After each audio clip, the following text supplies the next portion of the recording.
Hello students, मैं प्रणय वर्मा स्वागत करता हूं आपका मैग्नेट ब्रेन्स हिंदी में। जैसा कि आप लोग जानते हैं कि हम लोग बिहार बोर्ड से कक्षा 8वीं की गणित वो भी हिंदी मीडियम में कर रहे हैं और आज करने वाले हैं इसके अध्याय 3 जिसका नाम है ज्यामितीय आकृतियों की समझ। और आज हम करेंगे इसके वस्तुनिष्ठ प्रश्न। इसका मतलब क्या होता है? एमसीक्यूज। जी हां, हम इसके बहुविकल्पीय प्रश्न करने वाले हैं और देखते हैं कि ये हमारे लिए क्यों जरूरी होते हैं और इनको करने से हमें क्या लाभ मिलता है। चलिए देरी किस बात की, स्टार्ट करते हैं। यहां पर हमारा पहला क्वेश्चन हमें दिया है कि किसी त्रिभुज में भुजाओं की संख्या यदि 3 हो तो उसके विकर्णों की संख्या होगी। देखिए, अभी तक आप लोगों ने जितने भी चतुर्भुज पढ़े होंगे तो आप लोगों ने विकर्ण पढ़े होंगे, आपने बहुभुज के बारे में विकर्ण पढ़े होंगे, लेकिन आपने कभी त्रिभुज के बारे में विकर्ण पढ़े? तो आज हम आपको बताएंगे कि त्रिभुज में विकर्ण होते हैं कि नहीं होते हैं।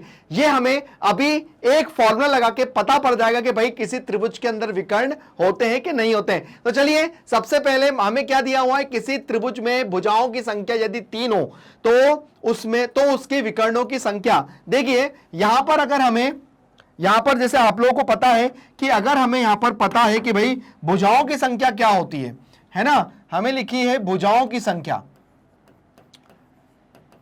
है ना, भुजाओं की संख्या। भुजाओं की संख्या कितनी दी हुई है भाई? भुजाओं की संख्या दी हुई है 3, जिसको हम बताते हैं n से। काय से बताएंगे? n से बताएंगे, ठीक है ना। तो यहां पर तो विकर्णों की संख्या कितनी हो जाएगी? विकर्णों की संख्या, विकर्णों की संख्या। तो विकर्णों की संख्या के लिए यहां पर एक सूत्र होता है, वो होता है n-3/2। ठीक है, ये होता है सूत्र, ठीक है ना। अब यहां पर जहां जहां n है वहां मैं रख दूंगा 3, तो यहां रख देंगे 3 -3/2। तो 3 से 3 हो गया कैंसिल, इससे 3 का गुणा हुआ मतलब 0 से 3 का गुणा हुआ तो 0, और 2 से भी भाग हुआ तो भी 0। तो इसका मतलब क्या हुआ भाई? त्रिभुज के अंदर कोई भी विकर्ण नहीं होते हैं। मतलब क्या आ जाएगा हमारा उत्तर? हमारा उत्तर हो जाएगा 0। जी हां, त्रिभुज है। अब त्रिभुज के अंदर विकर्ण कहां बनेगा? नहीं बनता ना त्रिभुज के अंदर विकर्ण। तो बस यही मैंने आपको एक फॉर्मूले के जरिए भी बताया कि भाई अगर किसी बहुभुज में या किसी चतुर्भुज के अंदर अगर हमें विकर्णों की संख्या बताना है तो उसके लिए फॉर्मूला होता है जो कि ये होता है। बस उसके लिए जरूरी क्या होती है? हमें भुजाओं की संख्या अगर पता हो तो हम उसके अंदर विकर्णों की संख्या आराम से निकाल सकते हैं बिना किसी दिक्कत के। बोलो आया समझ में? बहुत ही बढ़िया और बहुत ही अच्छा चैप्टर है, आप लोगों के बहुत काम का चैप्टर है और इसके एमसीक्यूज भी बहुत काम के हैं। तो चलिए एक बात देखिए, फिर आगे बढ़ते हैं।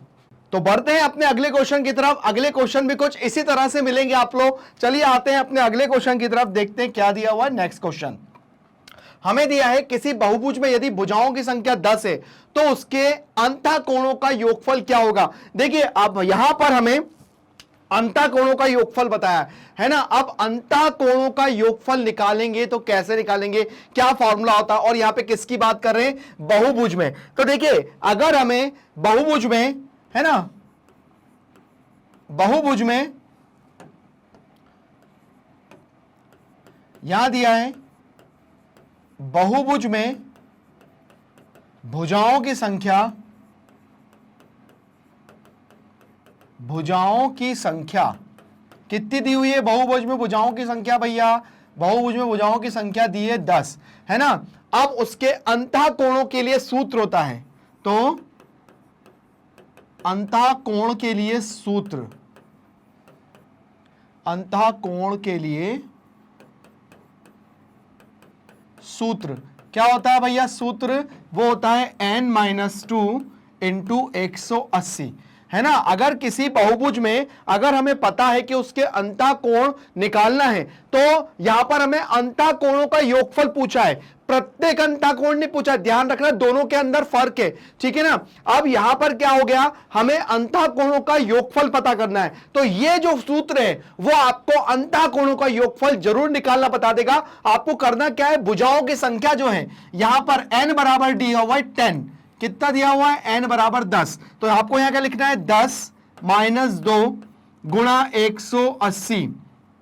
तो यह हो जाएगा 10 में से 2 गया 8 बचा और यहां बचा 180 डिग्री।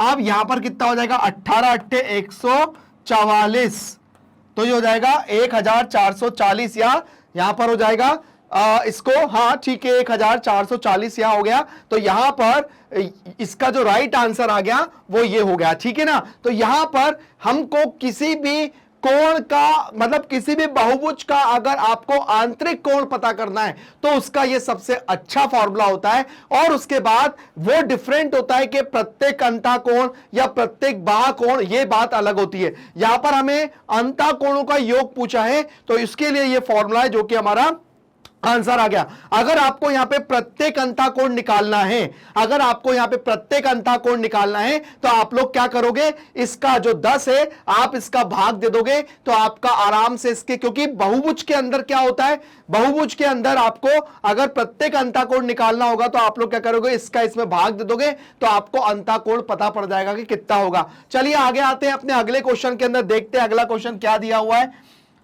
यहां पर दिया है एक समबाहुभुज में भुजाओं की संख्या क्या होगी। अब देखिए यहां पे समबाहुभुज की बात कर रहे हैं, तो समबाहुभुज में भुजाओं की संख्या और कोणों की संख्या एक होती है, जितने कोण होंगे उतनी ही भुजाएं होंगी। ये आप बिल्कुल अपने साथ ये फॉर्मूला बिल्कुल याद रखिए, ठीक है ना। तो यदि प्रत्येक बाह्य कोण 60 डिग्री का है ना, एक समबाहुभुज की भुजाओं की संख्या क्या होगी यदि उसके प्रत्येक बाह्य कोण की माप 60 डिग्री है। अब देखिए यहां पर हमको क्वेश्चन पूछा है कि यहां पर हमें बोला है कि एक समबाहुभुज में भुजाओं की संख्या क्या होगी यदि उसका प्रत्येक बाह्यकोण 60 डिग्री का है। तो चलिए हम जानते हैं, हल पे लिखेंगे, हल हम जानते हैं, ये मैं आपको इसलिए पूरा एक्सप्लेनेशन के साथ कराता हूं क्योंकि ये आपका 1-1, 2-2 नंबर का क्वेश्चन भी बना सकता है या 3 नंबर का क्वेश्चन बना सकता है, तो आप उसको कैसे जमा के लिखेंगे इसलिए उसका तरीका, ठीक है ना। हम जानते हैं कि समबाहुभुज में, हम जानते हैं कि समबाहुभुज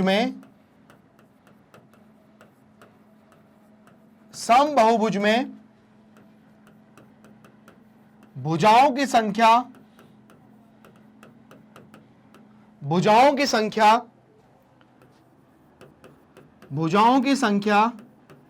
तथा कोणों की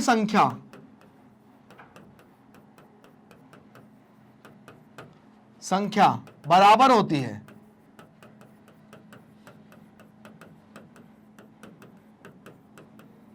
बराबर का मतलब ये कि जितनी भुजाएं हैं उतने ही कोण होंगे। आई बात समझ में? ऐसा नहीं है कि भुजा 6 सेंटीमीटर है तो कोण भी 60 डिग्री का होगा, ऐसा नहीं है। बराबर का मतलब जितने कोण उतनी भुजाएं, ठीक है ना, ये हो गया। अब देखिए यहां पर हमें दिया है कि भुजाओं की संख्या मतलब बाह्य कोण की माप कितनी दी हुई है, बाह्य कोण की माप या प्रत्येक बाह्य कोण की माप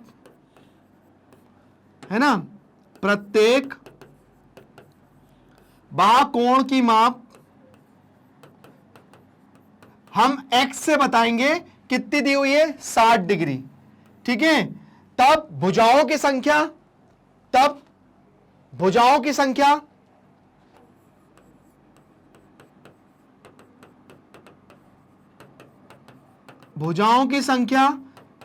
n, ये हमें पता करना है, ठीक है ना। अब देखिए यहां पर हम जानते हैं कि जो कि हमने लिखा है कि समबाहुभुज में भुजाओं की संख्या तथा कोणों की संख्या बराबर होती है। तो देखिए ये भुजाओं की संख्या और ये है कोणों की संख्या, और ये हो जाएगा हमारा 360, ठीक है ना। भुजाओं की संख्या और कोणों की संख्या, हमें कोणों की संख्या दी हुई है कितनी, 60, प्रत्येक कोण दिया है 60 का, ठीक है। और यहां पे भुजा और यहां हो जाएगा 360। अब यहां पे क्या करेंगे, n बराबर 360/60, तो यहां पे कितना हो जाएगा, 0 से 0 कैंसिल, 6 कम 6, 6 जंग 36, तो n बराबर हो जाएगा 6, ठीक है। तो यहां पर हमें एक समबाहुभुज में भुजाओं की संख्या कितनी हो जाएगी, 6 हो जाएगी, है ना। तो यहां पर बहुत आसान होता है इन क्वेश्चनों को सॉल्व करना, और सॉल्व करने के बाद यहां पर अगर हमसे ऐसा पूछा जाता कि अगर हमें भुजाओं की संख्या दी और कोणों की संख्या निकालते, तब भी यही फॉर्मूला लगाते और आप उसको आराम से सॉल्व कर लेते। तो हमारा आंसर कितना आ गया, 6 हमारा राइट आंसर आ गया। तो ये क्वेश्चन बहुत इजी है, बहुत अच्छे तरीके से इनको सॉल्व करना हमें आना चाहिए। तो ये हो गया क्वेश्चन खत्म। आगे बढ़ते हैं अपने अगले क्वेश्चन की तरफ, देखते हैं क्या दिया हुआ है। किसी बहुभुज सम बहुभुज में, देखिए ये जो फॉर्मूला मैंने बताया ना, ये फॉर्मूला केवल सम बहुभुज के लिए है जिसमें कोणों की संख्या और भुजाओं की संख्या बराबर होती है। एक बात ध्यान रखना, ठीक है ना। अब क्या दिया है कि किसी बहुभुज में यदि या किसी सम बहुभुज में यदि भुजाओं की संख्या 10 है तब उसके प्रत्येक बाह्य कोण की माप होगी। अब देखिए प्रत्येक बाह्य कोण की माप पूछिए मेरे से, प्रत्येक बाह्य कोण की माप मतलब पहले वाला ही क्वेश्चन, अगर मैं क्वेश्चन की बात करूं तो हमारा क्वेश्चन जो रहेगा वो सेम रहेगा, बट यहां से हमारी कुछ चीजें जो है ना वो हट जाएंगी। यहां पर अब हमें क्या पूछा है, इस वाले क्वेश्चन में हमसे पूछा था कि भाई प्रत्येक बाह्य कोण की हमें मतलब प्रत्येक बाह्य कोण दिया था लेकिन भुजा की संख्या पूछी थी। लेकिन अब हमारा जो अगला क्वेश्चन है वो ये कह रहा है कि किसी बहुभुज में भुजाओं की संख्या दी है तब उसके बाह्य कोण की माप ज्ञात कीजिए। मतलब क्वेश्चन घुमा के बोला है, तो स्टेटमेंट यही रहेगा, सेम स्टेटमेंट रहेगा। और सेम स्टेटमेंट के बाद यहां पर बस क्या रहेगा, हमें यहां पर x का मान निकालना पड़ेगा और यहां पे भुजाओं की संख्या कितनी दी हुई है, यहां पे हो जाएगी 10।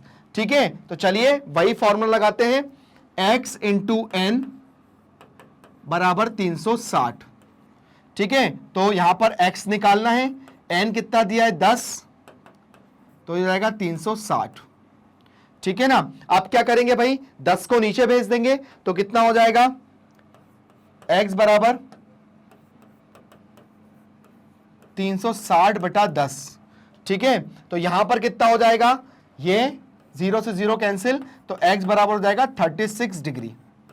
कितना हो जाएगा, 36 डिग्री। मतलब क्या हो जाएगा, हमें बाह्य कोण जो हो जाएगा वो प्रत्येक बाह्य कोण कितना हो जाएगा, यहां पर 36 डिग्री का हो जाएगा। तो यहां पर हमारा जो आंसर आ जाएगा वो कितना आ जाएगा, 36। तो इस तरह से हमारा जो क्वेश्चन है उसमें हम लोग आंसर की जो तरफ है वो इस तरह से बढ़ेंगे। और जो कि 4 छोटे छोटे क्वेश्चन है जो अपने आप में इंपॉर्टेंट भी किए जाते हैं, हमने उसको इस तरह से सॉल्व किया। स्टेटमेंट जरूर याद रखिएगा, उसको मत भूल जाना। चलिए अगले क्वेश्चन की तरफ बढ़ते हैं, देखते हैं अगला क्वेश्चन क्या दिया हुआ है। यदि किसी बहुभुज में हमें भुजाओं की संख्या ज्ञात हो तब विकर्णों की संख्या ज्ञात करने के लिए सूत्र होता है। देखिए इसके पहले वाले क्वेश्चन में बताया था कि अगर विकर्णों की संख्या निकालना है तो उसके लिए सूत्र क्या होता है, n(n-3/2)। अगर हमें किसी बहुभुज में भुजाओं की संख्या पता करना है तो उसके लिए अगर आप ये फॉर्मूला लगा दोगे, सो विकर्णों की संख्या ज्ञात करना है, और अगर आप इसके अंदर ये फॉर्मूला लगा दोगे तो आपका विकर्णों की संख्या बहुत आसानी से निकल जाएगी। तो बहुत छोटा सा क्वेश्चन था जो कि हमने सॉल्व किया। फॉर्मूले बिल्कुल मत भूलना, फॉर्मूले याद रखना। अगर फॉर्मूले भूल जाओगे तो आप लोग बहुत बड़ी चीज मिस कर दोगे। चलिए आगे बढ़ते हैं अपने अगले क्वेश्चन की तरफ, देखते हैं क्या दिया हुआ है।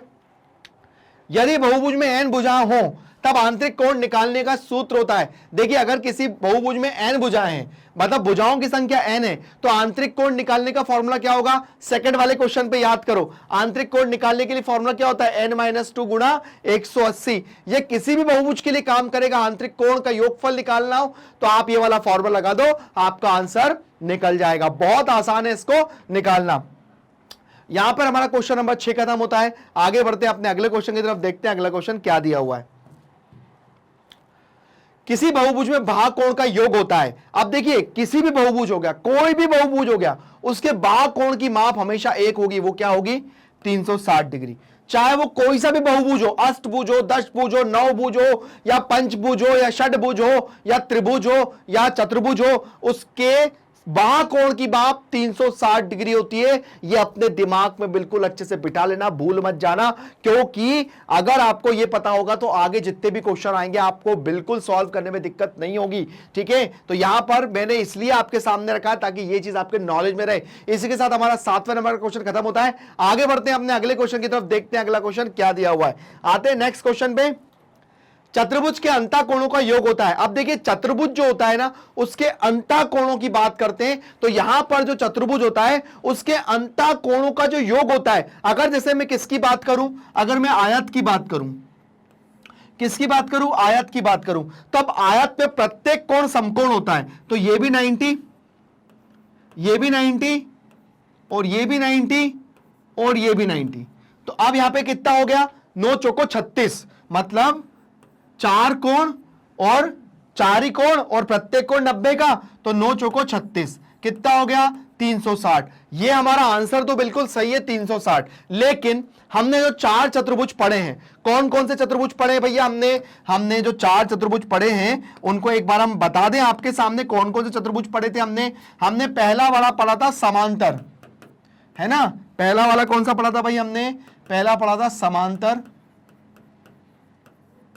ठीक है। दूसरा होता है समचतुर्भुज,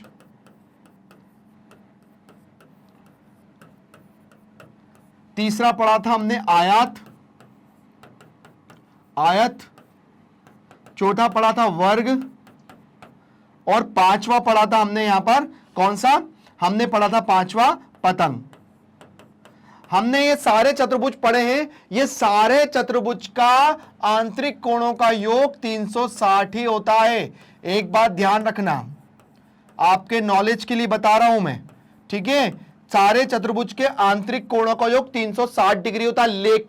लेकिन किंतु मगर परंतु एक बात ध्यान रखना कि यहां पर आयत और वर्ग की अगर मैं बात करूं, यह है मेरा आयत और यह है मेरा वर्ग, तो इसमें इन दोनों में प्रत्येक कोण समकोण होगा, मतलब प्रत्येक 90 90 का होगा। इसमें 90, इसमें 90, इसमें 90 और इसमें 90, इसमें भी 90, इसमें भी 90, इसमें भी 90 और इसमें भी 90। केवल आयत और वर्ग ऐसे होते हैं जिसमें प्रत्येक कोण समकोण होता है। बाकी आपका समांतर चतुर्भुज, समचतुर्भुज और पतंग में आपके कोण अलग अलग होते हैं, लेकिन फर्क यह है कि सबका टोटल करोगे तो वो 180 डिग्री आएगा।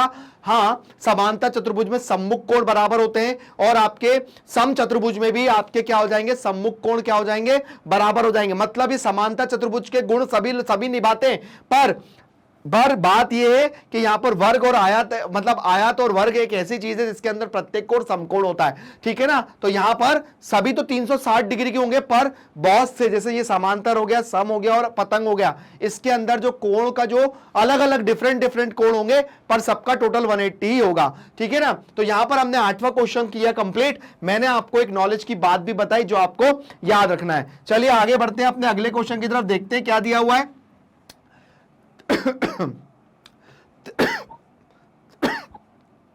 त्रिभुज के तीनों अंतःकोणों का योग होता है। अब जो त्रिभुज है, त्रिभुज के अंदर भी 3 त्रिभुज होते हैं। कौन कौन से? सबसे पहला होता है त्रिभुज, कौन सा त्रिभुज होता है? सबसे पहला त्रिभुज जिसको कहते हैं हम जिसमें सभी कोण समान होते हैं, आप उसको कह लीजिए समत्रिभुज, समत्रिभुज, ठीक है, या सम, ठीक है। दूसरा समद्विबाहु, समद्विबाहु, ठीक है। और जो तीसरा होता है वो होता है विषमबाहु, ठीक है, एक होता है विषमबाहु। और चौथा जो होता है वो होता है समकोण। ये तीनों त्रिभुज होते हैं, मतलब ये चारों त्रिभुज होते हैं। समबाहु त्रिभुज में तब जो होता है हमारा सम त्रिभुज या समबाहु त्रिभुज, सम त्रिभुज या समबाहु त्रिभुज, इसका मतलब होता है समान भुजाएं समान कोण। इसका मतलब क्या होता है? जितनी कोण है उतनी भुजाएं, और प्रत्येक कोण इसके अंदर जो होता है वो 60 डिग्री का होता है। मतलब अगर मैं इसकी बात करूं ये वाले त्रिभुज की, तो इसके अंदर ये समबाहु त्रिभुज है, तो इसके अंदर प्रत्येक कोण 60 का, ये 60 का और ये 60 का, ये तीनों कोण आपको 60 डिग्री के होते हैं सम त्रिभुज या समबाहु त्रिभुज में, ठीक है ना।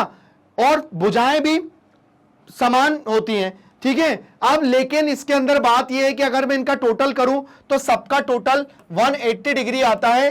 तो यहां पर जितने भी त्रिभुज हैं सबका 180 आएगा ही आएगा, लेकिन आंतरिक कोण अपने आप में अलग अलग होंगे, ध्यान रखिएगा, है ना। जैसे समबाहु त्रिभुज है, इसमें तो सारे कोण 60 के होते हैं, कोई बात नहीं, इसके अंदर कोण और भुजा दोनों बराबर होती हैं, ठीक है, मतलब 3 कोण और 3 ही भुजा। लेकिन अगर जैसे मैं समद्विबाहु की बात करूं तो समद्विबाहु त्रिभुज क्या होगा? समद्विबाहु त्रिभुज में ये जैसे इसकी बात करूं तो इसमें समद्विबाहु में ये दोनों भुजाएं बराबर होती हैं, है ना, ये दोनों भुजाएं बराबर होती हैं, तो ये और ये कोण बराबर होंगे, पर ये वाला कोण अलग होगा, ठीक है ना। मतलब अगर ये दोनों कोण x हैं तो ये कोण y होगा, आया समझ में। लेकिन अगर मैं तीनों का टोटल करूंगा तब भी 180 डिग्री आएगा, ठीक है ना। ऐसे ही विषमबाहु, विषमबाहु में क्या होता है भाई? विषमबाहु में हमारे तीनों ही भुजा, तीनों कोण अलग अलग होते हैं, ठीक है, ये कोण मतलब ये x, ये y और ये z, मतलब तीनों भुजा भी अलग होती है और तीनों कोण भी अलग होते हैं, पर अच्छी बात क्या है, सब टोटल 180 डिग्री बनाते हैं। आया समझ में। और ऐसे ही हमारा समकोण है, समकोण में जैसे ये समकोण त्रिभुज है, तो समकोण त्रिभुज में ये 90 होता है और ये दोनों जो होते हैं ये 45-45 के हो जाएंगे, या अपने हिसाब से जो भी हो जाए, लेकिन एक कोण 90 होता है और दो डिफरेंट कोण अलग अलग होते हैं, है ना। तो यहां पर हर कोण का जो टोटल होता है वो 180 होगा, पर त्रिभुज अपने हिसाब से उसके अंदर के जो कोण होंगे वो अलग अलग होंगे, ये इन तीनों त्रिभुजों के अंदर, बाकी समबाहु के अंदर तो वो होता ही है, लेकिन सारे कितने होंगे, 180 डिग्री के। ठीक है, इसलिए मैंने आपको समझाया ताकि आपके दिमाग में रहे। तो यहां पर इसलिए मैं हर चीज जो आपके काम की है वो भी मैं आपको यहां पर बताता जा रहा हूं। चलिए आगे बढ़ते हैं। समांतर चतुर्भुज में यदि कोण ए 60 है तब कोण सी होगा। अब देखिए आपके सामने यहां पर एक समांतर चतुर्भुज दिया हुआ है, हमारा थोड़ा समांतर चतुर्भुज सीधा हो गया, लेकिन ये समांतर चतुर्भुज ही मान लीजिए आप इसको। हम एक रूल पता है, आप वो रूल याद रखिएगा कि हम जानते हैं कि समांतर चतुर्भुज में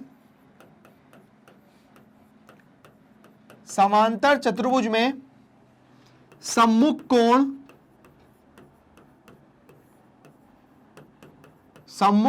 तथा सम्मुख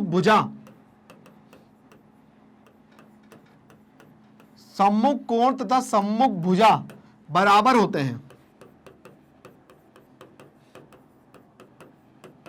सम्मुख कोण तथा सम्मुख भुजा बराबर होते हैं, ठीक है ना। तो यहां पर कोण ए का सम्मुख कोण क्या है, कोण सी, ये क्या है, सम्मुख कोण है, ये क्या है, सम्मुख कोण है। तो यहां पर कोण ए अगर मेरे को 60 दिया है तो कोण सी कितना हो जाएगा, कोण सी भी यहां पर मेरे को 60 डिग्री हो जाएगा, क्योंकि मुझे केवल कोण सी पूछा है।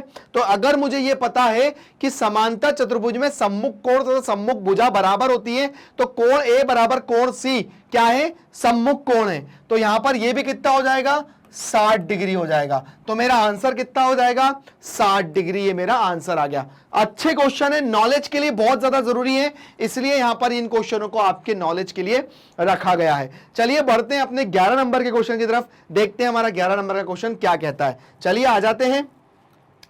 एक समबाहुभुज की भुजाओं की संख्या कितनी होगी जिसका प्रत्येक अंतःकोण 150 का हो। देखिए एक समबाहुभुज की भुजाओं की संख्या मुझे यहां पर क्या बोला है, यहां पे भुजाओं की संख्या मुझे पूछी है, और अब यहां पर मुझे क्या बोला है कि उसका प्रत्येक अंतःकोण। अब देखिए अगर बाह्यकोण होता तो मैं डायरेक्ट फॉर्मूला लगा देता, यहां पर मुझे पूछा है प्रत्येक अंतःकोण। अब देखिए मैं आपको एक सबसे इंपॉर्टेंट चीज बता देता हूं कि ध्यान रखना, कभी भी किसी बहुभुज में या कभी भी आप किसी भी बहुभुज की बात करें तो उसमें क्या होता है, अंतःकोण प्लस बाह्यकोण को अगर मैं जोड़ूं तो उसका जो सम होता है ना वो 180 डिग्री होता है ना। अगर मैं किसी भी बहुभुज की बात करूं तो उसमें अगर मैं अंतःकोण और बाह्यकोण को अगर मैं जोड़ूं तो उसका जो टोटल होता है वो 180 डिग्री होता है। आप देख लीजिए, है ना, आप देख लीजिएगा। जैसे मान के चलिए अगर मैं यहां पर एक त्रिभुज बनाता हूं, तो ये त्रिभुज है, तो ये त्रिभुज मेरा जो है, अगर ये वाला कोण और ये वाला कोण, तो ये बाहर का हो गया और ये अंदर का हो गया। तो यहां पर अगर मैं इन दोनों को टोटल करूंगा तो दोनों का टोटल कितना हो जाएगा, 180 डिग्री हो जाएगा। तो वही चीज अगर मैं ये x और ये y और अगर मैं z को प्लस करता हूं तो इन तीनों का सम 360 डिग्री जाता है। लेकिन अगर मैं इसको और ये अंदर वाले को अगर मैं करता हूं तो वो 180 डिग्री होगा। तो यहां पर एक बात ध्यान रखना कि अंतःकोण और बाह्यकोण को अगर मैं जोड़ता हूं तो उनका जो टोटल होता है वो 180 डिग्री होता है। इस बात को आप लोग ध्यान से समझिए। तो यहां पर मुझे क्या दिया हुआ है, अंतःकोण दिया 150, ठीक है ना, बाह्यकोण मुझे निकालना है जो कि दिया है 180 डिग्री, ठीक है ना। तो यहां पर बाह्यकोण जो है वो हो जाएगा 180 माइनस 150, तो यहां कितना हो जाएगा, बाह्य कोण हो जाएगा मेरा 30 डिग्री। ठीक है ना। अब देखिए यहां पर समबाहुभुज की बात कर रहे हैं। अब समबाहुभुज के अंदर क्या होता है कि प्रत्येक कोण है ना, जितने कोण उतनी भुजाएं, तो यहां पर कितना हो जाएगा इन दोनों को 360। अब देखिए प्रत्येक बाह्य कोण निकल गया 30 डिग्री का, भुजाओं की संख्या मुझे निकालना है, ये हो गया 360। अब मैं इस 30 को नीचे ले जाऊंगा तो यहां भुजाओं की संख्या निकल जाएगी, तो 360 और यहां हो जाएगा 30, तो यह कैंसिल हो गया, 3 एकम 3, 3 दूनी 6, तो भुजाओं की संख्या कितनी हो जाएगी 12। यहां पर आंसर कितना हो गया 12। तो यहां पर एक बहुत अच्छा क्वेश्चन हमने जो नया सीखा वो आपके सामने कि अंतःकोण और बाह्य कोण हो गया 180, क्योंकि अंतःकोण जो हो गया वो 180 का है, बाह्य कोण मैंने निकाल लिया, बाह्य कोण मेरा निकल गया 30 का। अब उसके बाद हम लोग क्या करेंगे, अब हम लोग को पता ही था कि समबाहुभुज में भुजाओं की संख्या और कोणों की संख्या दोनों की बराबर होती है, तो यहां पर भुजाओं की संख्या प्लस इंटू कोणों की संख्या बराबर हो गया 360। अब यहां पर हम लोगों को पता था कि कोणों की संख्या 30 है जो कि अभी हाल निकली है, और उसके बाद जब हम इसको नीचे भेज देंगे तो भुजाओं की संख्या निकल गई 12, जो कि आपके सामने यहां पर आंसर हो गया। चलिए आते हैं और बढ़ते हैं अपने अगले क्वेश्चन की तरफ, देखते हैं हमारा अगला क्वेश्चन क्या दिया हुआ है, देखते हैं। एक बहुभुज की भुजाओं की कुल संख्या 9 है, तो उसके अंतःकोणों का योग होगा। देखिए अब क्वेश्चन को समझना, एक बहुभुज की भुजाओं की संख्या 9 है तो उसके अंतःकोणों की मापों का योग होगा।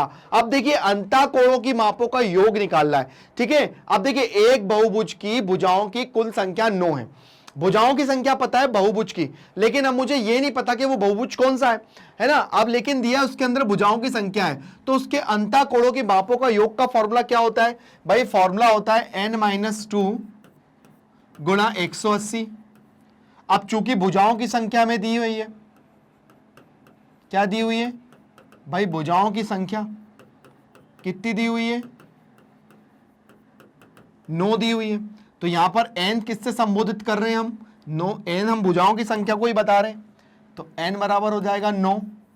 तो यहां पर n जो है, n में थोड़ा सा डिफरेंट इसलिए बना रहा हूं ताकि आपको समझ में आ जाए, तो यहां हो जाएगा 9 - 2 और यहां हो जाएगा 180, तो 9 में से 2 गया तो बचा 7 गुणा 180, तो 18 सत्ते 126,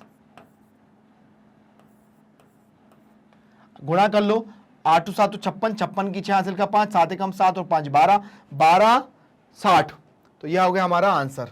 ठीक है ना, यह हो गया, बहुत अच्छा क्वेश्चन है जो कि हमने सॉल्व किया, और इस तरह से हमारा क्वेश्चन नंबर 12वां खत्म हुआ। चलिए बढ़ते हैं अपने अगले क्वेश्चन की तरफ, देखते हैं अगला क्वेश्चन क्या दिया हुआ है। हमारा क्वेश्चन नंबर 13 क्या इंतजार कर रहा है और क्या नया हमारे लिए लेकर आ रहा है, चलिए देखते हैं। निम्न में से किस आकृति का प्रत्येक कोण समकोण होता है। आप लोग जानते हैं समकोण का मतलब क्या होता है, जो 90 डिग्री का एंगल बनाता है। तो यहां पर वर्ग, समांतर चतुर्भुज, आयत या क्या। देखिए मैंने, आप लोग अगर चतुर्भुज को बहुत अच्छे से समझेंगे, अगर मेरे इंट्रोडक्शन को बहुत अच्छे से देखेंगे, तो यहां पर जो प्रत्येक कोण समकोण होता है, एक तो वर्ग में मिलता है और आयत में मिलता है। तो इसका जो फाइनल आंसर है वो क्या होगा, का और गा। इसका जो सही आंसर हो जाएगा वो क्या हो जाएगा, का और गा। तो यहां हमारा आंसर हो गया। ठीक है ना, जो वर्ग के अंदर भी क्या होता है, प्रत्येक कोण समकोण होता है, और उसके बाद आयत के अंदर भी होता है, वो प्रत्येक कोण समकोण होता है। तो ये एक छोटा सा क्वेश्चन था नॉलेज के लिए। आगे बढ़ते हैं अपने अगले क्वेश्चन की तरफ, देखते हैं क्या दिया हुआ है अगला क्वेश्चन। समांतर चतुर्भुज का परिमाप ज्ञात कीजिए जिसकी लंबाई 7 सेंटीमीटर और चौड़ाई 12 सेंटीमीटर है। अब देखिए, अब यहां पर हमारा जो क्वेश्चन है ये एक डिफरेंट हमारे सामने आ गया है। इस क्वेश्चन के अंदर हम क्या सीखेंगे और क्या करेंगे, आइए देखते हैं। तो देखिए यहां पर क्वेश्चन में सबसे पहले समांतर चतुर्भुज बनाते हैं। तो भाई ये हमारा एक समांतर चतुर्भुज है, ये हमारा एक समांतर चतुर्भुज है। अब इस समांतर चतुर्भुज में क्या है कि इसकी जो लंबाई है वो कितनी दी हुई है, 7 सेंटीमीटर, और चौड़ाई कितनी दी हुई है, 12 सेंटीमीटर। ठीक है, तो ये है हमारा ए, ये है बी, ये है सी और ये डी। ठीक है ना। अब देखिए यहां पर सबसे पहले इस क्वेश्चन को सॉल्व करने के लिए मैं आपको कुछ रूल बताना चाहता हूं। क्या होता है, समांतर चतुर्भुज में, समांतर चतुर्भुज में कोणों की संख्या वो सॉरी समांतर चतुर्भुज में सम्मुख कोण तथा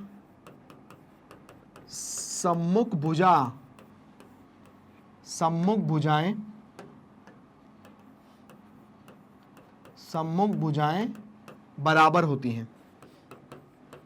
क्या होती हैं? बराबर होती हैं। अब बराबर होती है तो जानते हो बराबर होते हैं तो इसका मतलब क्या हो गया? तो यहां पर AD जो है वो बराबर किसके है? BC के। क्या है? सम्मुख भुजा। ठीक है, तो यहां पर और यहां पर आपका AB जो है वो किसके बराबर हो जाएगा? DC के। क्या हो जाएगा? सम्मुख भुजा। ठीक है, अब ये सम्मुख भुजा हो गई। अब देखिए यहां पर क्या हो जाएगा? AD जो है बराबर BC है, जो कि किसके हो जाएगा? AD बराबर BC बराबर 12 सेंटीमीटर। ठीक है, और उसके बाद यहां पर जो है AB बराबर DC, ये कितना हो जाएगा? 7 सेंटीमीटर। सम्मुख भुजा है। ठीक है ना। अब हम निकालते हैं समांतर चतुर्भुज का परिमाप। समांतर चतुर्भुज का परिमाप। अब समांतर चतुर्भुज का परिमाप क्या होता है? अब देखिए समांतर चतुर्भुज का जो परिमाप होता है वो ये होता है कि यहां पर हो जाएगा 2 गुणा लंबाई प्लस चौड़ाई। ये होता है समांतर चतुर्भुज का परिमाप। क्या होता है? 2 गुणा लंबाई प्लस चौड़ाई। तो यहां पर 2 लंबाई थी हमारी 7 और चौड़ाई थी 12। ठीक है, ये हो गया।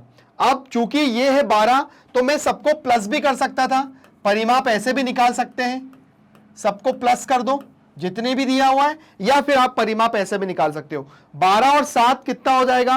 13 13 14 15 16 17 18 19 और 19 दूनी 38। कितना हो जाएगा? 38 सेंटीमीटर। तो हमारा आंसर देखिए ये रहा 38 सेंटीमीटर। कैसे निकाला आप लोगों को खुद ही पता है कि यहां पर जो समांतर चतुर्भुज है, समांतर चतुर्भुज से हम लोगों ने या तो हम सबको प्लस कर लेते या फिर सबसे पहले हमने सम्मुख भुजा बताई कि सम्मुख भुजा क्या है। AD की सम्मुख भुजा क्या है? BC, और AB की सम्मुख भुजा यहां पर DC है, जो कि ये भी 7 है तो ये भी 7, ये 12 है तो ये भी 12। ठीक है, अब समांतर चतुर्भुज का परिमाप का सूत्र लगा दिया। मैंने बताया चाहे तो आप ऐसे भी कर लो या आप इसको ऐसा भी कर लो। कैसा? आप इसको ऐसा भी कर लो, 12 प्लस 7 प्लस 12 प्लस 7। ठीक है, ऐसा भी कर लो। 7 और 7 14 और 12 12 और 12 24, तो 24 और 14 ये हो जाएगा 24 और 14, तो ये हो जाएगा 38। तो आप इसको ऐसा भी कर सकते थे 38 सेंटीमीटर, जो कि मेरा आंसर यहां पर आपको दिख गया। तो इस तरह से ये हो गया क्वेश्चन खत्म। 14 क्वेश्चन हमने खत्म कर लिए। आगे बढ़ते हैं अपने अगले क्वेश्चन की तरफ, देखते हैं नेक्स्ट क्वेश्चन क्या दिया हुआ है। XYZ होगा। अब देखिए यहां पर एक बात मैं आपको बताऊं, जैसा कि मैंने बताया था, चाहे वो त्रिभुज हो, चाहे वो बहुभुज हो, चाहे वो कोई सा भी भुज क्यों ना हो, है ना, यहां पर अगर मैं बाह्यकोण की बात करता हूं, अगर मैं X plus Y plus Z की बात करता हूं तो उनका टोटल 360 ही होगा। यहां मेरा आंसर 360 होगा। लेकिन अब हम इसको करके भी दिखाते हैं, देखिए कैसे आता है ना। ये तो अभी एक सेकेंडरी चीज हो गई, अभी हम इसकी तरफ बात नहीं करेंगे, हम आपको अभी सब प्लस करके दिखाएंगे। लेकिन पहले X Y Z की वैल्यू निकाल के दिखाते हैं। तो देखिए यहां पर ये और ये, इसको कहते हैं रैखिक युग्म, जो 180 डिग्री का होता है। मतलब ये हो जाएगा x प्लस 90 बराबर 180, जो कि ये रैखिक युग्म क्या है? रैखिक युग्म। तो यहां पर ये हो जाएगा x बराबर 180 माइनस 90, तो x का मान भी कितना हो जाएगा? 90। यहां x का मान कितना हो गया? 90। तो ये 90 है, तो यहां पे भी x का मान कितना हो गया भाई? 90 हो गया। चलिए इतना काम हो गया। अब यहां पर हमें कितना दिया हुआ है? यहां पर हमें दिया है z प्लस 30 बराबर 180। तो z बराबर कितना हो जाएगा? 180 माइनस 30, तो z बराबर हो जाएगा 150। ये भी कितना है, रैखिक युग्म, ये कितना हो गया 150, है ना। अब देखिए आपको ये त्रिभुज दिख रहा है, ये आपको एक त्रिभुज दिख रहा है, ये दिख रहा है ना, एक त्रिभुज है ये, है ना। तो हम जानते हैं कि त्रिभुज के तीनों कोणों का योग कितना होता है, हम जानते हैं कि त्रिभुज के तीनों कोणों का योग, तीनों कोणों का योग 180 होता है। तो हम क्या करेंगे, हम अगर मैं यहां पर इसको एक मान लेता हूं, इसको आप ले लीजिए P, ठीक है ना। तो यहां पर P ले लिया मैंने, तो यहां पर त्रिभुज के तीनों कोण कितने हो जाएंगे, 90, 30 प्लस P बराबर 180। तो 9 और 3 12, तो 120 प्लस P बराबर 180। तो P बराबर कितना हो जाएगा, 180 माइनस 120, तो कितना हो जाएगा 60। ठीक है, अब यहां पर वही चीज क्या करेंगे, y प्लस P बराबर 180, तो y प्लस 60 बराबर 180, तो y बराबर हो जाएगा 180 माइनस 60, तो हो गया आपका y बराबर 120। तो y कितना हो गया 120। अब x y z तीनों के मानों को प्लस कर देते हैं। आइए देखते हैं। अब इतना आप लोग एक बार देख लीजिए, अगर आपको समझ में कहां से नहीं आया मेरे से कमेंट में पूछ लीजिए, सर यहां से बता दीजिए, तो मैं यहां से बता दूंगा।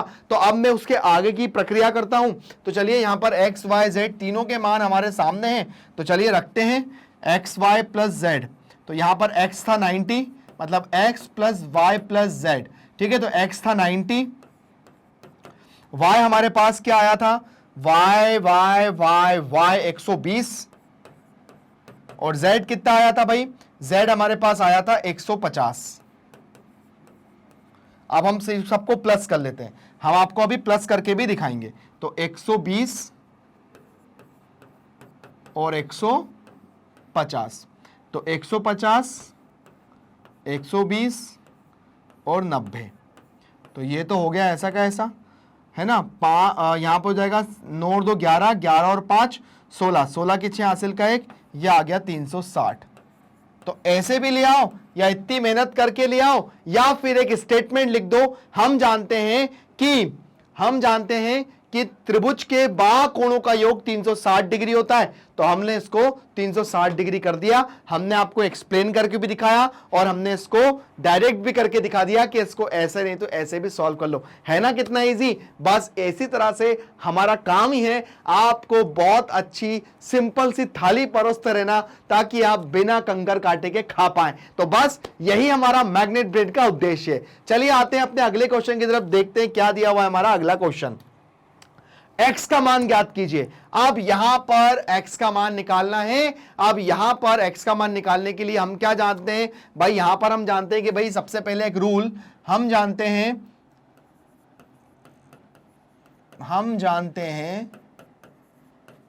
कि चतुर्भुज के चारों अंतः कोणों का योग 360 डिग्री होता है। ठीक है, तो आप इसको चाहें तो डायरेक्ट कोण से लिख दो, तो यहां हो जाएगा 110 प्लस 120 प्लस x प्लस 60 बराबर 360। ठीक है ना। अब आप सबको प्लस कर लो, मतलब 110, 120,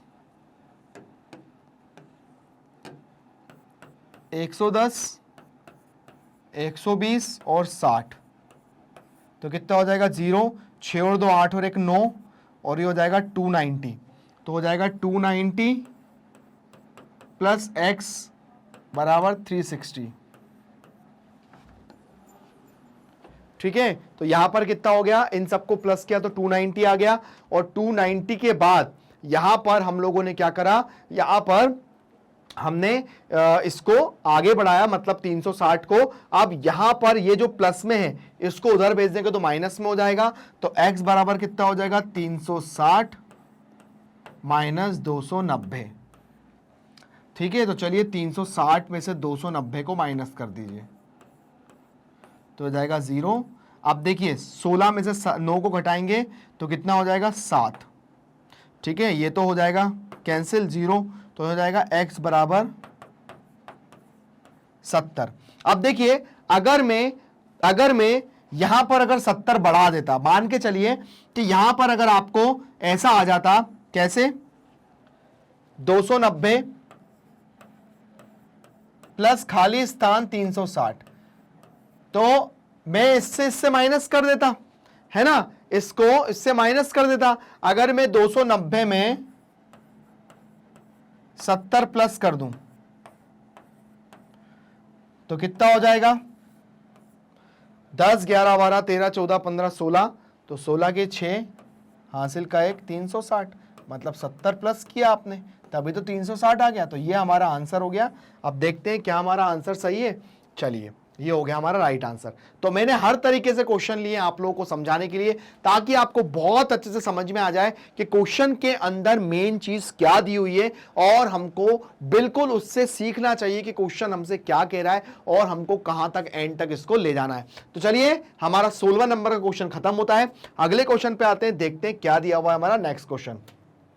हमें दिया है x का मान ज्ञात करना। अब भैया यहां पर हमको जो चीज दी हुई है, यहां पे बेचारा केवल x एक ऐसा लग रहा है कि एक झोपड़ी के अंदर छोटू सा बैठा हुआ है। अब मुझे बताना है कि इसका मान निकालना, मतलब इसका कोई माई बाप होगा इसका। अब उसके लिए जरूरी क्या होता है, देखिए उसके लिए जरूरी होता है सबसे पहले मैं ये पता करूं कि ये झोपड़ है किसका, मतलब इसकी भुजाएं कितनी हैं। तो 1 2 3 4 5, भैया पंचभुज है ये। क्या है ये, पंचभुज है। अब पंचभुज के अंदर अंतःकोणों का योग क्या होता है। अब भाई पंचभुज के अंदर अंतःकोणों का योग क्या होगा, तो चलिए सबसे पहले अंतःकोणों का योग हमें पता पड़ गया। भुजाओं की संख्या कितनी है भाई, इसकी भुजाओं की संख्या 5। कितनी हो गई भुजाओं की संख्या 5। अतः अंतःकोणों का योग, अंतः कोणों का योग। अब अंतः कोणों का योग निकालने के लिए क्या करेंगे, n-2 गुणा 180। ठीक है, तो भाई अब देखिए क्या करेंगे। अब यहां पर अंतः कोणों का योग निकालने के लिए हमें पता तो पड़ जाए कि इसके अंतः कोण कितने होते हैं। तो चलिए, वैसे तो अगर इसे पंचभुज तो आप लोगों को पता हो जाना चाहिए, लेकिन फिर भी हम लोग देख लेते हैं। तो हो जाएगा 5 - 2 गुणा 180, तो कितना हो जाएगा 3, तो 18 × 54 540। इसके अंतः कोणों का योग कितना हो जाएगा, 540 हो जाएगा। चलिए, अब चूंकि ये क्या है, ये एक समबाहुभुज है। क्या है कि समबाहुभुज है, कि जितने कोण हैं उतनी भुजाएं हैं। तो ठीक है, तो अगर यहां पर भुजाओं की संख्या 5 है तो कोण भी 5 होंगे। तो चलिए, यहां पर हमको इसका पता पड़ गया। अब देखिए कितने कोण हैं, 5, 1 2 3 4 और 5 बराबर 540। तो ये हो गया 5x बराबर 540। x को यहीं रखो, तो 540/5। ठीक है, तो कितना हो जाएगा, 5 × 5 5 × 8 40, 108 डिग्री। मतलब प्रत्येक कोण कितने का हो जाएगा, 108 डिग्री का। मतलब ये भी 108, ये भी 108, ये भी 108, ये भी 108। ठीक है ना। तो यहां पर हमारा जो प्रत्येक कोण हो गया वो कितने डिग्री का हो गया, 108 डिग्री का हो गया। जो कि हमारा एक आंसर, बहुत अच्छा क्वेश्चन हमारे सामने आया, जिसको हमने सॉल्व किया कि भाई पहले ये तो पता पड़ जाए कि ये त्रिभुज क्या है, ये आकृति, मतलब त्रिभुज नहीं, ये आकृति क्या है, ये किस मर्ज की दवा है, सबसे पहले ये तो पता पड़ जाए। तो हमने क्या करा, सबसे पहले हमने निकाला कि भैया ये तो हमारी 5 भुजाओं वाली झोपड़पट्टी है, जिसको हम लोग क्या कहते हैं, पंचभुज, जिसको क्या कहते हैं, पंचभुज कहते हैं। अब पंचभुज, अब जिसको भुजाओं, इसके आंतरिक कोणों का योग नहीं पता हो तो आंतरिक कोणों का योग अगर निकालना जानते हो तो निकाल लिया 540। तो अब हमें इसके खानदान के जो बड़ा इंसान है वो पता पड़ गया कि भैया ये तो 540 है ये। अब उसके बाद इसके छोटे छोटे छोटे छोटे भाई बहन के बारे में पता कर लिए, तो ये रहे इसके सारे छोटे छोटे भाई बहन, और 540 से हमने इसको क्या करा, 5 जो था उसको भाग दे दिया, तो भैया 108 यहां पर आ गया हमारा आंसर। तो ये हमारा राइट आंसर भी आ गया। तो इस तरह से हमारा ये क्वेश्चन नंबर जो है वो 17 खत्म हुआ। चलिए आगे बढ़ते हैं अपने अगले क्वेश्चन की तरफ। क्वेश्चन नंबर 19 देखते हैं, क्वेश्चन नंबर 19 क्या दिया हुआ है। चलिए आते हैं। अब यहां पर दिया है किसी पंचभुज चारों अंतःकोण इस तरह दिए हुए हैं, तब उसका पांचवा कोण होगा। अब देखिए पांचवा कोण निकालना है तो सबसे पहले मुझे दिया है पंचभुज के चारों अंतःकोण, पंचभुज के चारों अंतःकोण दिए हुए हैं। अब देखिए सबसे पहले अभी हमने निकाला कि जो पंचभुज होता है उसके अंतःकोण वो होते हैं, वो कितने डिग्री के होते हैं, 540 के होते हैं। तो चलिए एक बार आप लोग देख लीजिए, फिर हम लोग आगे बढ़ते हैं। तो चलिए यहां पर हम इस क्वेश्चन को करते हैं। अब यहां पर दिखा है किसी पंचभुज के चारों अंतःकोण का क्रमशः 40, 70 और उसके बाद यहां पर पंचभुजे 5 भुजाएं हैं, तो यहां पर उसके जो चारों कोण मतलब जो 1 2 3 4 पांचवा कोण है, तो हम लिखेंगे अतः पांचवा कोण x होगा। हम लिखेंगे हल, हल पे जाते हैं। हमारा हल जो है हम लिखेंगे माना पंचभुज का पांचवा कोण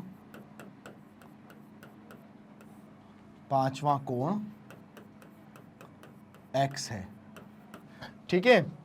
अब यहां पर दिया है बाकी 40, 75,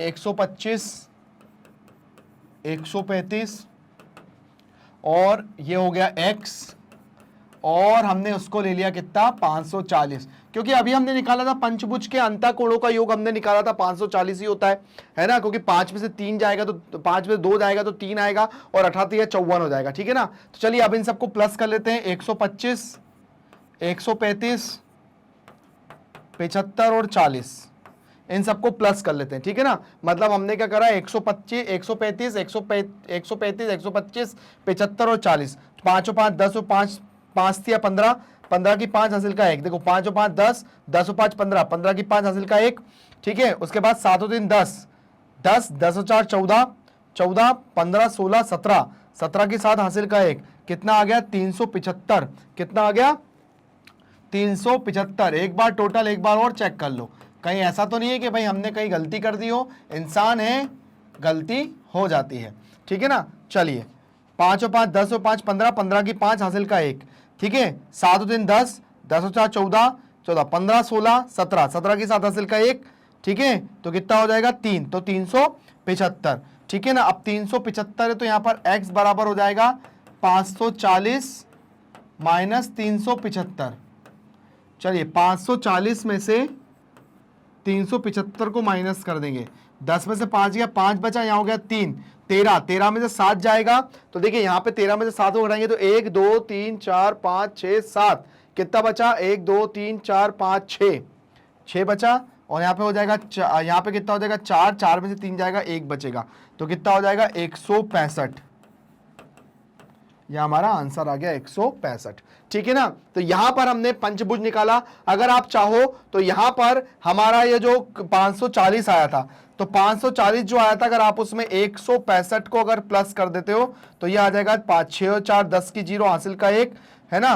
और एक सेकेंड, यहां पर सबका कितना आया था, हमने सबको प्लस किया था 375 आया था, तो 375 और 165 को अगर हम प्लस मतलब इन सबको प्लस करके कितना आया था, 375 आया था। अगर उसमें 165 एक जो कोण जो x था उसको भी ऐड कर देते हैं तो 5 और 5 10 की जो हासिल का 1, कितना हो जाएगा, यह हो जाएगा 7 और 1 8, 8 और 6 14, 14 की 4 हासिल का 1, 3 और 1 4 और 1 5, 540 आ गया ना। तो यहाँ पर हमारा जो आंसर है 165 बिल्कुल सही आंसर आ गया। मतलब जो x माना था उसकी जगह अगर हम यहाँ पे 165 कर दें तो हमारा पूरा आंसर कितना हो जाएगा, 540 के बराबर हो जाएगा। तो ये हमारा क्वेश्चन हो जाता है खत्म।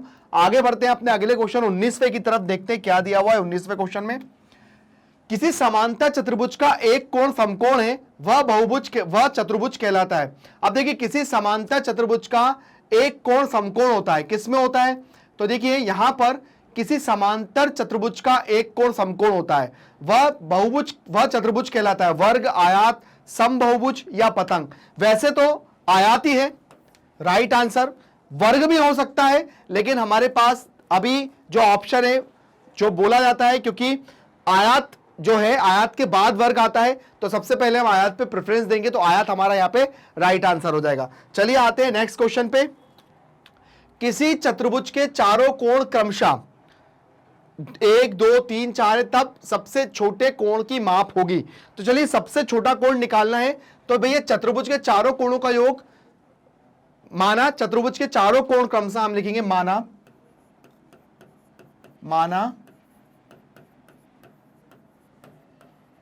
चतुर्भुज के चारों कोण क्रमशः क्या है? x, 2x, 3x व 2x, 3x व 4x है, 4x है। ठीक है ना? तो हम लिखेंगे चतुर्भुज के चारों कोणों का योग 360 होता है ना? चतुर्भुज के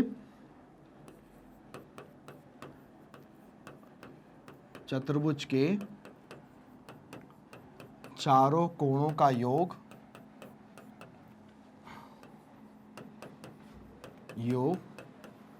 360 डिग्री होता है। ठीक है, चतुर्भुज के चारों कोणों के 360 डिग्री होता है, तो यहां पर हो जाएगा x plus 2x plus 3x plus 4x। वैसे जो सबसे छोटा कोण आएगा ना वो आपका x ही आएगा, मतलब पहले वाला फर्स्ट का जो कोण रहेगा वो सबसे छोटा रहेगा, क्योंकि फिर उसमें दुगना हो जाएगा, फिर तिगना हो जाएगा, फिर 4 गुना हो जाएगा, इसलिए। तो चलिए 2 और 1 3, 3 और 3 6, 6 और 4 10। देखिए 2 और 1 3, 3 और 3 6 और 4 10। तो यहां पर x बराबर हो जाएगा आपका 360 बटा 10। तो ये कैंसिल हो गया, तो कितना आ गया? 36। तो सबसे छोटा कोण कितना हो गया? 36 डिग्री। फिर उसके बाद दुगना, तिगना, फिर चौगुना हो जाएगा, तो सबसे छोटा हमारा क्या था? 1x ही था, तो 1x मतलब 36। तो हमारा कितना हो जाएगा सबसे छोटा कोण? 36 का। तो हमारा राइट आंसर कितना हो गया? 36। चलिए आगे बढ़ जाते हैं अपने अगले क्वेश्चन की तरफ, देखते हैं अगला क्वेश्चन क्या दिया हुआ है। हमें दिया है किसी चतुर्भुज के दो आसन्न कोणों की माप 130 व 40 है, तब बचे हुए दो कोणों का योग होगा। देखिए यहां पर एक चतुर्भुज है, ठीक है, मतलब समांतर चतुर्भुज है, तो उसके दो आसन्न कोण, मतलब आप ये ले लीजिए 130 और ये आसन्न कोण मतलब लगे लगे कोण होना 40। ठीक है, तो उसमें तब बचे हुए दो कोणों का योग होगा। देखिए चतुर्भुज है, अब चतुर्भुज के सबसे पहली बात क्या होता है? चतुर्भुज है, अब ये नहीं दिया हुआ है कि वो चतुर्भुज कौन सा है। समांतर चतुर्भुज होता तो हम लोग आराम से निकाल लेते कि भाई समांतर चतुर्भुज है तो उसके आसन्न कोण जो होते हैं, मतलब जो उसके सम्मुख भुजा होती है या सम्मुख कोण होते हैं वो बराबर होते हैं। लेकिन हमें किसी चतुर्भुज दिया है और उसके दो आसन्न कोण दिए हैं, तो चलिए यहां पर लिख लेते हैं ए, यहां पर बी, यहां पर सी और यहां पर डी। यहां पर ले लीजिए आप एक्स और यहां पर ले लीजिए वाई। ठीक है ना? अब देखिए मैं आपको एक बात बताऊं, जब भी कोई दो समांतर लाइन होती है, उसको अगर कोई तिर्यक रेखा काटती है तो उन दोनों के बीच जो कोण बनते हैं, आंतरिक कोण, उनका जो योग होता है वो 180 डिग्री होता है। फिर से समझना कि जब दो कोई समांतर लाइन होती है, ठीक है, अगर उसको कोई तिर्यक रेखा काटती है तो उनके अंदर दो कोण बनते हैं, उन कोणों का जो योग होता है ना वो 180 डिग्री होता है। क्योंकि यही मैं रूल यहीं पे भी लगाने वाला हूं, मतलब 130 डिग्री प्लस x बराबर 180, तो इन दोनों का जो योग होगा वो 180 डिग्री होगा। तो x को यही रखूंगा, तो ये हो जाएगा 180 प्लस 130, तो कितना हो जाएगा? 50। कितना हो जाएगा? 50। तो x का मान कितना आ गया? ये हो गया हमारा 50। ठीक है, चलिए अब मुझसे पूछा है यहां पर वही 40 प्लस y बराबर 180, तो y बराबर हो जाएगा 180 माइनस 40, तो हो जाएगा 140। तो y कितना आ गया? 140। ठीक है, अब मुझसे बोला है तब बचे हुए दो कोणों का योग, मतलब ये दोनों जो कोण हैं उनका योग क्या होगा, इन दोनों का योग क्या होगा, मतलब 140 और 50, 140 और 50 का योग कितना हो जाएगा, ये 0, 4 और 5 9, 190 डिग्री, कितना हो जाएगा, 190 डिग्री। तो ये हो गया हमारा आंसर। और हमने किस तरह से इसको किया, बहुत आसानी से किया। यहां पर मैंने एक इंपॉर्टेंट चीज भी बताई जो आपके सामने है कि भाई अगर दो समांतर रेखाओं को एक तिर्यक रेखा काटती है तो उनके मध्य बढ़ने वाले जो कोण होता है उसका योग 180 होता है। अब आप खुद देख लीजिए कि अगर आप इसका और इसका योग करेंगे तो 180 ही आएगा, और अगर आप इसका और इसका योग करेंगे तो भी 180 डिग्री आएगा। चलिए बढ़ते हैं अपने क्वेश्चन नंबर 22 की तरफ, आते हैं और देखते हैं 22 हमसे क्या कह रहा है। आइए 22 नंबर के क्वेश्चन पे आते हैं। अब आपके सामने x, y, z और t का मान ज्ञात कीजिए। देखिए मैं आपसे फिर बोल देता हूं कि यहां पर हमारा यह है x, यह हमारा x, यह है y और यह है z और यह है t। ये सारे बाह्य कोण हैं, ये सारे कौन से हैं, बाह्य कोण हैं। और बाह्य कोणों की जो माप होती है, चाहे वो कोई सा भी बहुभुज क्यों ना हो, उसकी माप जो होती है वो 360 डिग्री होती है। आप लोगों को मैं ये बार बार बता चुका हूं, आप चाहें तो हम इसको निकाल के भी दिखा सकते हैं, ठीक है ना। चलिए सबसे पहले हम यहां पे निकालते हैं z प्लस 50। देखिए यहां पर ये जो बना रहा है ये एक रैखिक युग्म बना रहा है, तो z प्लस 50, तो यहां पर x plus Y plus z plus T सबके कोणों का जो योग होता है वो 360 डिग्री होता है। यहां पर क्योंकि बाह्य कोण है, ये x, ये t, ये y और ये z, ये सारे आपके बाह्य कोण हैं। तो आपका चाहे बहुभुज हो जाए, चाहे आपका त्रिभुज हो जाए, चाहे आपका कोई सा भी भुज क्यों ना हो जाए, इसमें आपका बाह्य कोणों की माप वो होती है वो 360 डिग्री होती है। आप चाहे तो इनको निकाल के भी देख लीजिएगा, हमारा आंसर कितना आ जाएगा, 360 डिग्री होगा। हम बिना सॉल्व किए हम इसको सॉल्व कर सकते हैं, ठीक है ना। अगर आप चाहें तो यहां पे मान भी निकाल सकते हैं। कैसे निकाल सकते हैं मैं आपको दिखाता हूं। जैसे सबसे पहले x को निकालना है, तो x प्लस 130 बराबर 180, तो यहां पर x बराबर कितना हो जाएगा, 180 माइनस 130, तो x बराबर हो जाएगा आपका 50, ठीक है। वैसे ही अगर आपको z निकालना है तो हो जाएगा z प्लस 50 बराबर 180, तो यहां पर हो जाएगा z बराबर 180 माइनस 50, तो यहां पर z कितना हो जाएगा, 130, तो यहां हो जाएगा आपका z हो जाएगा 130, है ना।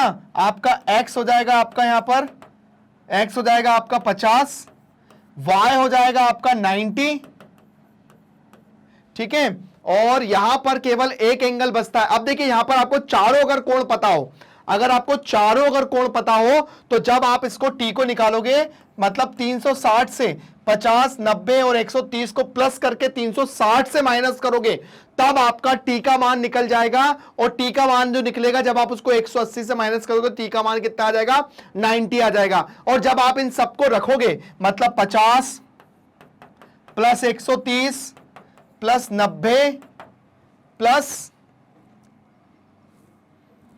प्लस 90 और उसके बाद देखिए 50 हो गया प्लस 130 हो गया, 90 दो बार रखाएगा, ठीक है। तो देखिए 9 9 18, तो 180 130 और 50, तो कितना हो जाएगा आपका, 5 3 8 और 8 16, 16 की 6 हासिल का 1, 360, तो इन सबका टोटल कितना आ जाएगा, 360 आ जाएगा। तो ये हमारा क्वेश्चन हो गया सॉल्व, करके भी दिखाया और हमारा आंसर आ भी गया। तो चलिए आते हैं अपने क्वेश्चन नंबर 23 पे, देखते हैं क्वेश्चन नंबर 23 क्या दिया हुआ है। आइए देखते हैं। यहां पर दिया है किसी अष्टभुज में यदि भुजाओं की संख्या 8 है तब प्रत्येक बाह्य कोण की माप क्या होगी। देखिए यहां पर वही समबाहुभुज की बात हो रही है। आप यहां पर क्या हो जाएगा, अगर भुजाओं की संख्या और कोणों की संख्या पता हो तो यहां पर जितने कोण होते हैं उतनी भुजाएं होती हैं।